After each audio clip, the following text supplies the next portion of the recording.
mulai pelajaran. Marilah kita baca doa sama-sama. Mulai. Bismillahirrahmanirrahim. Alhamdulillahirabbil alamin. Ngecek kerapian kalian terlebih dahulu. Di sini kerudungnya yang belum rapi, seragam yang berat laki-laki, seragam yang belum dimasukkan, silakan dimasukkan. Dirapikan. Wahyuniari, Ada Bu. Ahadiana, Hadir. Hikmatul Ilmi, Hadir. Qurrata A'yun. Hadir. Ibu ingin flashback pelajaran yang kemarin. PKN pada pembelajaran kemarin kita belajar tentang apa? Perlindungan dan penegakan hukum Indonesia. Perlindungan dan penegakan hukum di Indonesia. Coba, apa itu perlindungan dan penegakan hukum di Indonesia? Ada yang masih ingat? Ini adalah yang pertama, mengidentifikasi dinamika pelanggaran hukum dengan tepat. Yang kedua, mengidentifikasi macam-macam sanksi atas pelanggaran hukum dengan benar. Yang ketiga, menganalisis partisipasi masyarakat dalam perlindungan. Ibu akan memberikan kalian kertas di mana di situ ada diminta untuk menuliskan pertanyaan dari kalian yang tidak dipahami dari materi yang nanti akan Ibu jelaskan. Seperti itu ya. Nah, pertanyaan satu orang, satu anak, satu pertanyaan. Nanti akan dikumpulkan untuk membuat soal. Setelah soal selesai dibuat, dikumpulkan. Nah, setelah itu dikumpulkan, lalu dikocok dan dilotre dibagikan kepada semua orang. Nah, anak yang mendapatkan soal itu, Ibu akan meminta untuk mencari jawabannya. Jawabannya di mana? Di LKS, boleh tanya diskusi dengan teman, boleh tanya sama Ibu, diperkenankan. Intinya harus mendapatkan jawaban dari pertanyaan yang didapatkan.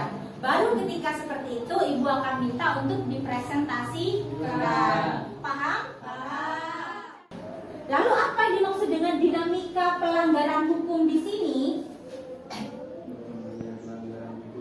Berkembangnya pelanggaran hukum. Bisa. Selanjutnya ada lagi?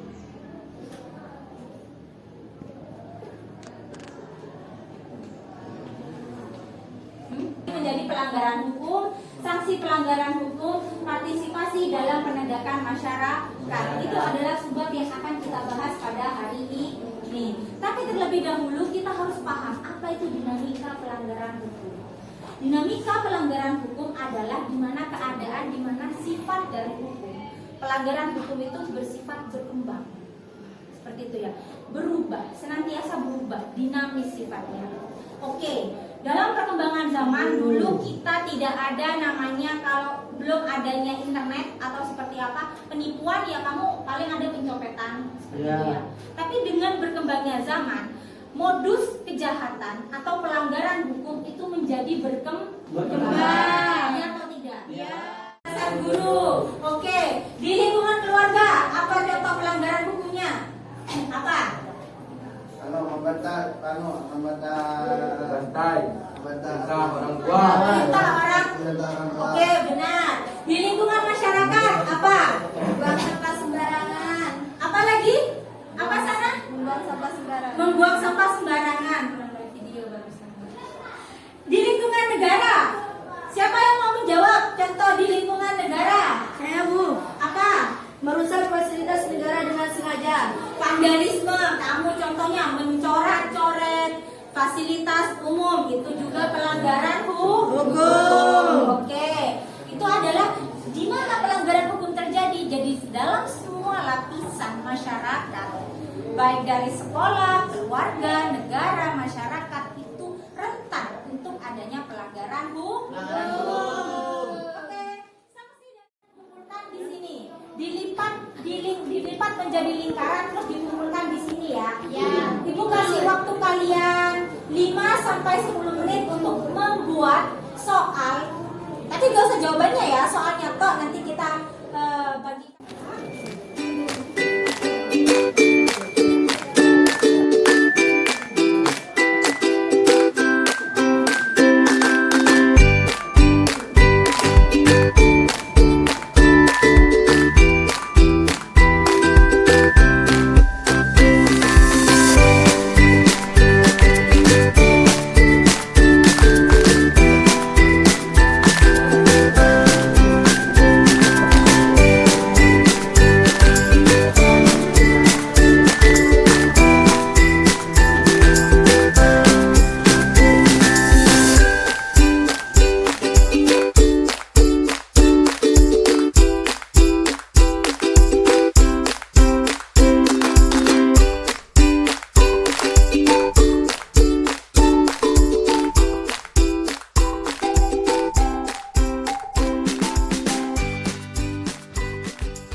pertanyaan. Nah, pertanyaannya mau ditulis di mana, Bu, dan jawabannya?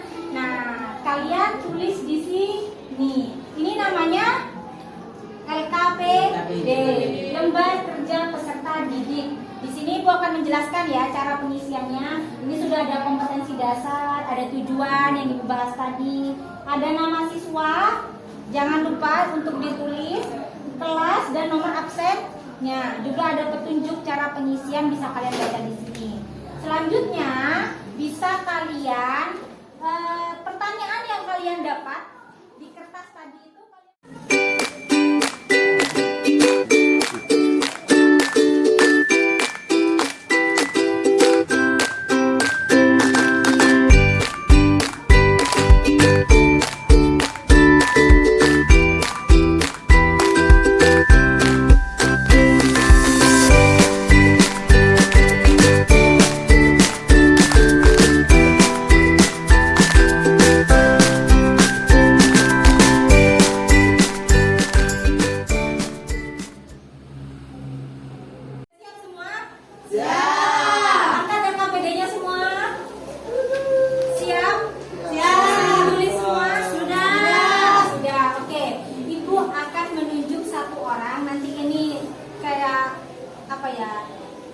acak gitu ya, secara random acak. Ibu akan memilih berdasarkan ya, terserah Ibu ya untuk pemilihannya. Nanti kalian boleh menunjuk temannya. Oke? 9-11 kita lihat absen nomor 11. Kurota Ayun. Silakan Kurota Ayun untuk dipresentasi. Saya akan menjawab pertanyaan dari teman-teman saya. Kamu mendapat pertanyaan apa? Dibaca soalnya. Apa saja ciri-ciri orang yang berperilaku sesuai dengan hukum? Jawabannya, mencerminkan sikap patuh pada hukum yang berlaku. Kita harus mengikuti norma-norma yang sudah ada. Pertanyaannya, jelaskan yang dimaksud kejahatan dan pelanggaran. Yaitu, kejahatan adalah perbuatan melanggar hukum yang dikategorikan berat. Berarti kalau kejahatan itu yang melakukan Maksud dengan kesadaran hukum. Kesadaran hukum adalah keyakinan akan kebenaran hukum yang diwujudkan dengan perbuatan atau tindakan mematuhi. Dari teman-teman semua, di sini pertanyaannya, jelaskan yang dimaksud sikap objektif dan rasional. Jawabannya, bersikap objektif dan rasional adalah sikap yang ditunjukkan oleh seseorang dalam Main hakim sendiri. Tindakan yang tidak sesuai dengan hukum seperti contoh tersebut sudah tentu memiliki konsekuensi yang jelas. Orang-orang yang melakukan dan terlibat dalam kasus-kasus tersebut jika terbukti bersalah di pengadilan. Sekarang sana pilih teman favorit kamu. Iin.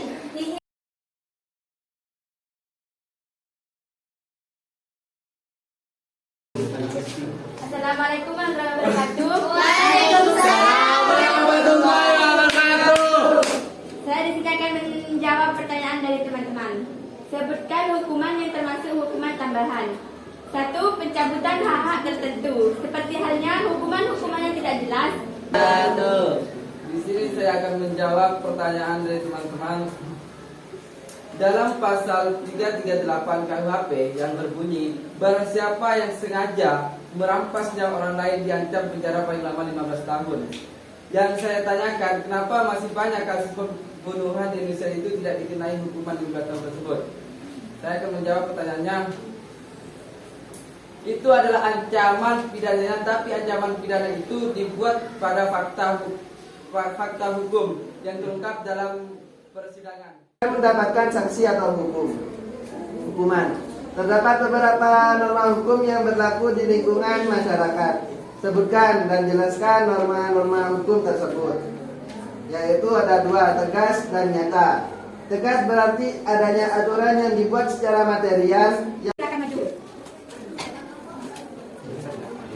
Assalamualaikum warahmatullahi wabarakatuh. Waalaikumsalam warahmatullahi wabarakatuh. Teman-teman, sebutkan peran masyarakat dalam mencegah terjadinya tindak korupsi, yaitu 1. Mengadakan pengawasan secara langsung terhadap kegiatan para penyelenggara pemerintahan. 2. Mengadakan pengawasan. Jawaban dari kamu. Aturan yang sudah diterapkan, contohnya mengenai sanksi hukum pidana diatur dalam pasal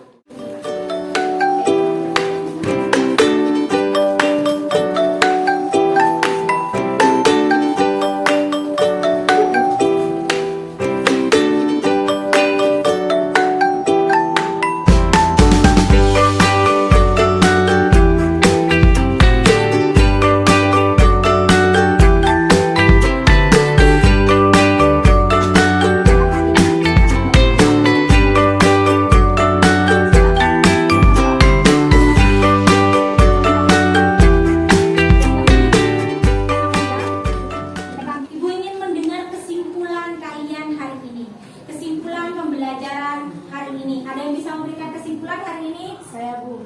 Silahkan. Nah, di sini saya menyimpulkan bahwa dinamika pelanggaran hukum di Indonesia itu semakin banyak dan sering terjadi, seperti tindakan main hakim sendiri, tindakan korupsi, dan pelanggaran hukum itu berlaku di lingkungan keluarga, baik keluarga, sekolah, negara, dan masyarakat. Terus berbagai macam juga sanksi yang ditindakkan kepada pelanggaran. Setelah kesimpulan, Ibu juga ingin mendengar refleksi dari kalian. Refleksi pembelajaran hari ini. Apakah menyenangkan? Cara pembelajaran hari ini apa kalian bingung? Makin tidak paham? Atau bagaimana? Ada yang bisa memberikan refleksi? Ya, Bu. Oke, silakan Yusuf. Pembelajaran seperti hari ini sangat menyenangkan karena kita bisa sharing-sharing tentang hukum-hukum di Indonesia pada teman-teman kita. Ya, Ibu pernah berkata bahwa khairunas amrahum dinas. Sebaik-baiknya manusia adalah yang bermanfaat bagi orang lain. Baik, terima kasih. Ibu akan menginformasikan pembelajaran minggu depan. Materi minggu depan kita adalah kita sudah selesai bab kedua ya. Sebelum ujian, terlebih dahulu Ibu akan melaksanakan ulangan hari harian. Jadi minggu depan kita bertemu untuk ulangan hari harian. Ulangan harian di sini Ibu sudah siapkan kisi-kisinya, yaitu ada 10 soal pilihan ganda dan 5 soal untuk hari ini, gitu ya. Semoga bermanfaat. Oke, semoga bermanfaat. Sebelum kita tutup pada pembelajaran pada hari ini, kita lebih baik untuk berdoa terlebih dahulu. Ketua kelas silakan pimpin doa mengakhiri pelajaran. Sebelum mengakhiri pelajaran, mari kita baca sama-sama. Mulai. Bismillahirrahmanirrahim. Wal 'asri innal insana lafi khusri illa alladziina amanu wa 'amilus shalihati wa tawassaw bil haqqi wa tawassaw bis sabr. Shadaqallahul 'adzim. Oke, selamat belajar di rumah untuk ulangan minggu depan. Pulangnya nanti hati-hati di jalan, jangan nerobos lampu merah, patuhi hukum seperti yang kita pelajari hari ini ya. Hati-hati. Juga di lingkungan keluarga juga ya, jangan suka membantah perintah orang tua seperti itu ya. Buat kalian menjadi manusia yang bermanfaat dan berilmu. Ibu akhiri. Assalamualaikum warahmatullahi wabarakatuh. Waalaikumsalam warahmatullahi wabarakatuh.